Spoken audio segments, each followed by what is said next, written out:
Before I start this video, I need to put out a disclaimer that this content may be a trigger to some sensitive viewers, but I need to emphasize that it's not my intention to offend anyone or have anyone feel bad. This is simply my opinion about my truth, sharing my experience and what I feel. If I look down from time to time, I have my laptop open with notes in front of me because I do not want to say something in a way which may offend someone. So I actually made the effort to type out key points and to also ensure that I don't go off topic because there really are just a few things I want to get across, a few things I want to say, and I would like to do so in a respectful and unbiased manner. So be with me. One of the things that I need to emphasize about this was I had every intention, and by the title you can tell that this video is about racism. And yeah, let me bite my tongue on that. I wanted to make this video a few weeks ago, and I dare say I wanted to make it a week or two prior to the whole George Floyd loss. But my husband and brother-in-law pleaded and half begged me not to. I had to listen to reasons of, Colleen, don't do it. Don't throw yourself in the firing line. It's going to take one person to misinterpret what you say and you'll be deemed a racist. You might have valid points, but not everyone will see it in that way. You work for the government. Don't say something that could get you fired. And the first question I asked was, but what about freedom of speech? And again, I was met with, people will take away from information, or people will take away from something what they want to take, and not necessarily what you intend on saying. The same reasons that fueled me to want to make this video made me walk away. And lo and behold, a week or two after that conversation with my husband and brother-in-law, the loss of George Floyd occurred, and I watched and listened as South Africans of all races viewed their anger, frustration, and support of the Black Lives Matter movement. I heard them speak out. I watched videos online of people protesting in America. I was moved, and I was moved out of my silence. And that's when I decided I'm going to make this video and I'm going to say what I have to say because it's bothering me. I literally had sleepless nights and I couldn't take it anymore. And that's why I am making this video today, to share my feelings. I don't take for granted that there are many Black people in America who are facing tremendous challenges with equality and being treated fairly and just having the same rights as some of the whites in America. But I want to step back from America for a second and focus on South Africa. We as South Africans are chanting. We in South Africa are chanting George Floyd's name, rightfully so, as we should. But what about the inequality in our own country?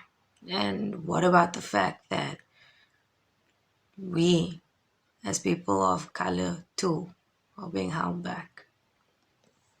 Racism in our country is not gone. It has never been gone. It just took on a different form and shape. And it's time we speak up about it. And it's time we say what others think, what we think, but what we are fearful of saying because we might be deemed racist, or we might be the minority that gets bullied into silence. And this is where my video leads me to ask questions that people of other races besides being black in South Africa are too scared to ask. Because if you are colored, white, or any other races speaking up against some black people, you are deemed racist, or you think you're better than them, when that is very much further from the truth in many cases. I'm not white. I am too dark to be white, and I am too light to be black. So I am what's considered a colored. And overseas, we are called mixed race. And while I don't like being classified as a race, I do understand that those are terms thrown around nowadays. Before I get into the questions that I want to ask the government and people in leadership positions, because I do, and it's so sad to say this, but our freedom of speech has been taken away. We are not allowed to say what we want to say unless we are singing the tune of people in power. And unfortunately, I am not one of those people that can do that. I want to emphasize that this is my opinion. These are my feelings, my questions, and things I would like answered. But I do believe that there are many other people who have these same questions. Before I ask them, I would just like to read something that Nelson Mandela, South Africa's greatest ANC president, our greatest leader ever, this is what he said. I'm going to look to my laptop, so please do not think I'm avoiding you guys. I just need to read word for word without paraphrasing. Nelson Mandela once said, "If the ANC does to you what the apartheid government did to you, then you must do to the ANC what you did to the apartheid government." That was Nelson Mandela at the COSATU conference in 1993. I get aggravated when I see some black people taking what Nelson Mandela fought for and twisting it, promoting black superiority. Because one of the things Nelson Mandela fought for, one of the major things, if not the only thing Nelson Mandela fought for, was equality. There is a tremendous difference in equality and black superiority. I feel that we live in a country where many people say blacks deserve this, blacks deserve that, when really I believe we all deserve an equal opportunity to everything. I need to be careful when I say this, because at the moment in America,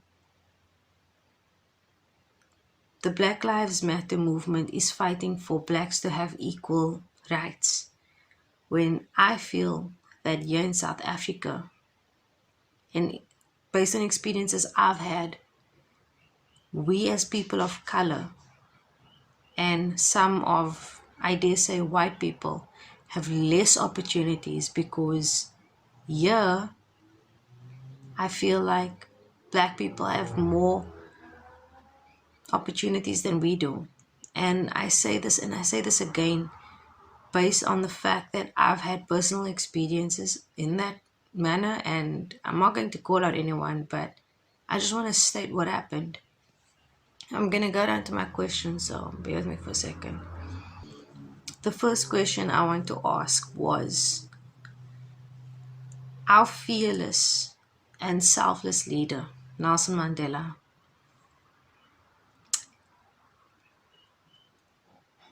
before I start, let me just state, you guys are more than welcome to discuss this with me in the comments, but I am not going to make blanket statements which can be held against me. Instead, I'm going to ask questions and just leave seeds of thoughts in your mind.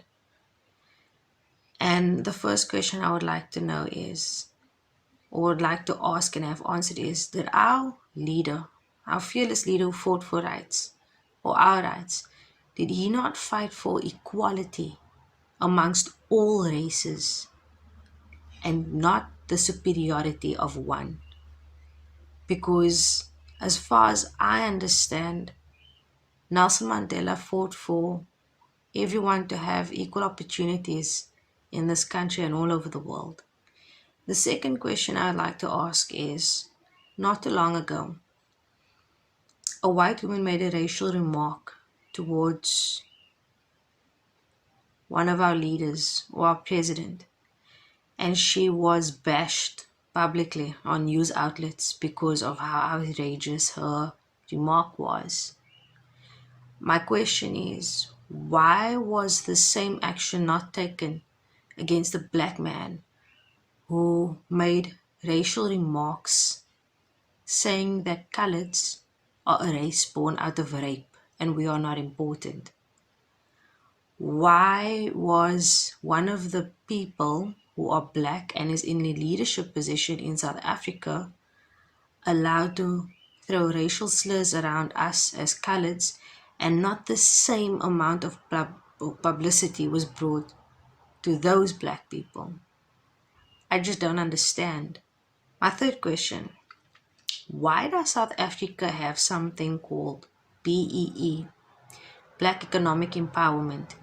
If we are a country of equality, why is it not PEE, People Economic Empowerment? Why are we only empowering blacks and not all races in South Africa? The fifth question, and this is one that really irks me, is why do I need to identify my race when applying for jobs? Why do application forms still ask for my race when my degree states that I'm fully qualified to do the job required? Is the whole aspect of a certain amount of each race being employed a real thing in South Africa? Because I thought we are a country based on equality. I thought everything in South Africa is fair. So, what exactly is the purpose of businesses or companies knowing what race I am? And then this takes me to question number 6. Is it true that if more black people are employed at a company, that the company receives certain funding because they meet the race acceptance ratio? I'm just asking these questions because these are things that are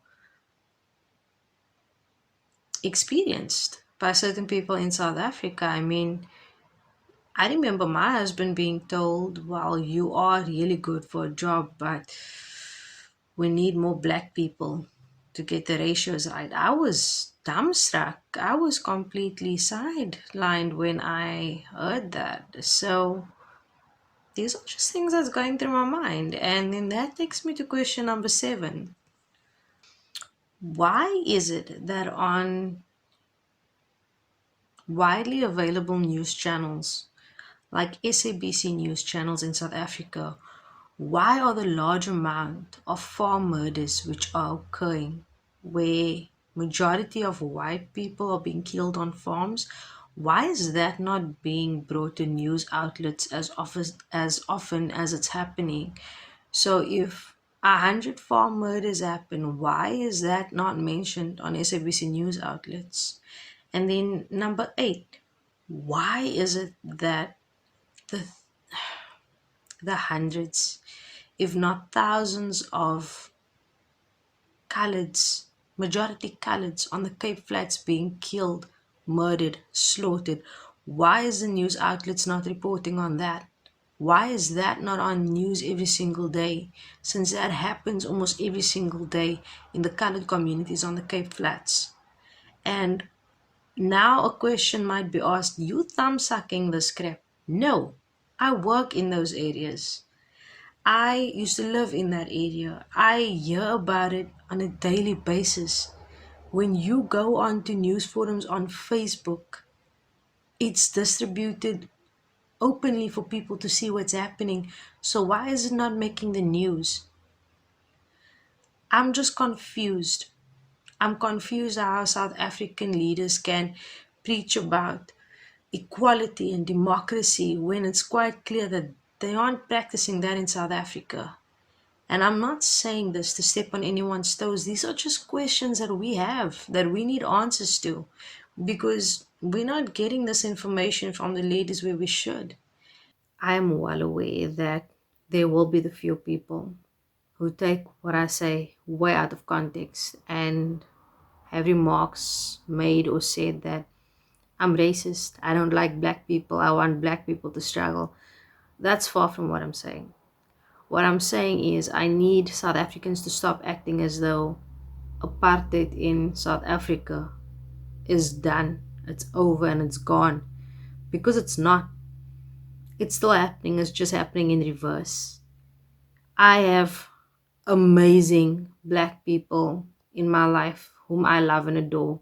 I've got amazing white people, colored people, Indian, Muslim people in my life whom I love to the core of me. I am someone that does not need a million people to prove that I have friends. I am someone that believes in quality over quantity. So I would rather have a few genuine people in my life than millions of fake ass people that I know I cannot rely on and will not ever dare take the time to try and rely on me. I need to emphasize this video is not meant to bring down black people anywhere. It's me asking why in South Africa black people are favored and given more opportunities than the rest of us, when the same person they promote, Nelson Mandela and his legacy, was someone that fought for equality and not black superiority. I work with many different races, and I believe that each person needs to be judged on their character and not the color of their skin. So I pray that you guys hear what I'm saying and what I'm asking, and take what I am saying and what I'm asking as it is, with no hidden messages and without me thinking or without you thinking that I'm coming after anyone. Because being the person I am, if I wanted to speak ill or degrade or humiliate black people or anyone else, I would have done it. That's not the purpose of this video. The purpose of this video is just to say that racism in this country is still very much alive. We just need to open our eyes to what's going on around us. So with that being said, I pray that this country can heal. I pray that everyone that's lost loved ones, to have lost loved ones in a violent way, in a tragic way, or even due to the pandemic in any way, I just pray that this country and the people in this country can heal. So with that being said, I hope you guys have a blessed day and stay safe.